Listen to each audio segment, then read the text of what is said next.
Historia. El familiar de Tucumán, un pacto con la oscuridad. En las oscuras noches del sur de Tucumán, donde el silencio solo es roto por el canto de los grillos y el aullido del viento, se esconde una leyenda que hiela la sangre, la historia del familiar, un ser demoníaco que acecha en las sombras, devorando almas a cambio de riquezas y poder.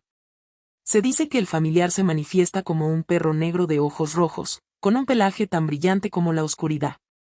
Su presencia es un presagio de muerte y desgracia, y solo aquellos que han hecho un pacto con él son capaces de verlo. En el corazón de la industria azucarera de Tucumán, donde la explotación y la codicia reinaban, se dice que muchos hacendados hicieron pactos con el familiar para obtener riquezas y poder. A cambio de su alma, el familiar les otorgaba cosechas abundantes y una gran fortuna. Sin embargo, el precio de este pacto era terrible. El familiar exigía la vida de un trabajador cada año, y los hacendados, cegados por su avaricia, sacrificaban a sus propios empleados para satisfacer la sed de sangre del demonio. Uno de estos hacendados era don Javier, un hombre despiadado y ambicioso que había hecho un pacto con el familiar.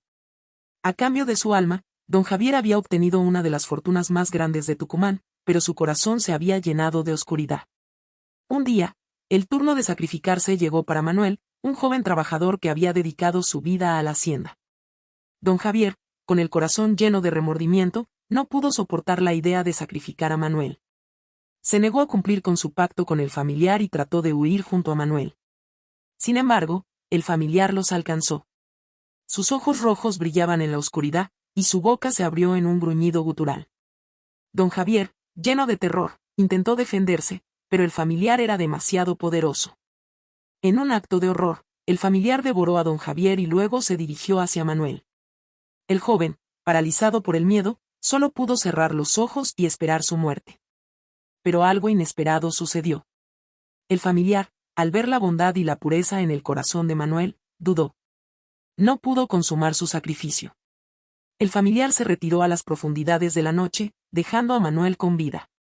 Desde ese día, la leyenda del familiar se difundió por todo Tucumán, como un recordatorio de los peligros de la codicia y la oscuridad que acechan en el corazón humano. La historia del familiar de Tucumán es un cuento de terror, pero también una reflexión sobre la moral y la ética. Nos recuerda que la verdadera riqueza no se encuentra en el poder o en las posesiones materiales, sino en la bondad y la compasión.